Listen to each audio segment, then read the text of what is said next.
પોષણ યોજના અંતર્ગત nutrition international Indian institute of public health Gandhinagar અને જિલ્લા પુરવઠા વિભાગ પાટણના સંયુક્ત ઉપક્રમે ગ્રાન્ડ પિયાનો હોટલ પાટણ ખાતે ફૂડ ફોર્ટિફિકેશન અવેરનેસ પ્રોગ્રામ હેઠળ વર્કશોપ યોજાયો।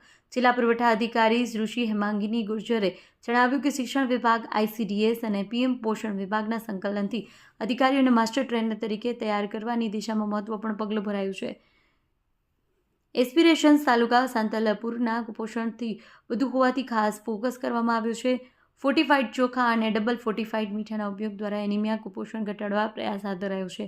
સ્ટેટ ફોર્ટિફિકેશન કન્સલ્ટન્ટ જગદીશ સાઠે સમતોલ આહાર અને ફોર્ટિફિકેશન્સનું મહત્વ સમજાવ્યું। રાજ્ય સરકાર દ્વારા આંગણવાડી, પ્રાથમિક શાળાઓ અને NFSA કાર્ડ ધારકોને ફોર્ટિફાઈડ અનાજ વિતરણ થાય છે। કાર્યક્રમમાં વિવિધ વિભાગોના અધિકારીઓ અને સ્વસહાય જૂથોના પ્રતિનિધિઓ ઉપસ્થિત રહ્યા હતા।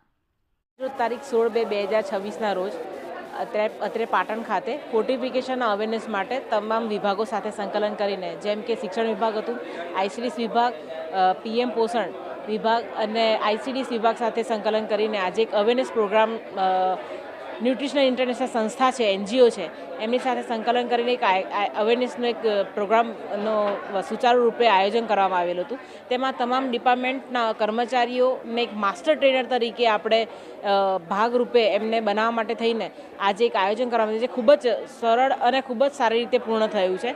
એસ્પિરેશનલ જે તાલુકો જે છે આપણે સાંતલપુર, એમાં ખૂબ જ આપણે જે પાટણ જિલ્લો છે એમાં સાંતલપુર તાલુકાને વધારે ફોકસ એટલા માટે કરવામાં આવે છે કારણ કે એસ્પિરેશનલ તાલુકો છે અને તેમાં બાળકો જે છે એમાં કુપોષિત વધારે છે। તો ફોર્ટિફિકેશન ચોખા અને ફોર્ટિફિકેશન મીઠાનો વધુમાં વધુ ઉપયોગ થાય એના માટે જે અવેરનેસ પ્રોગ્રામ જે આજે ખૂબ જ સારી રીતે NGOના મારફતે આપણે જે અત્યારે કરવામાં આજે ખૂબ જ સફળ રહ્યો છે અને આગામી સમયમાં તમામ સંકલનના અધિકારીઓશ્રીઓ જે આની સાથે સંકળાયેલા છે, કુપોષિત તાલુકા તે કુપોષિત જિલ્લાને બહાર લાવવા માટે, એ ટેગને બહાર લાવવા માટે થઈને તમામ સંકલન અધિકારી સાથે સંકલનમાં રહીને ખૂબ જ સફળપૂર્વક પ્રયાસ કરીશું તેવી અમને આશા છે અને અભ્યર્થના।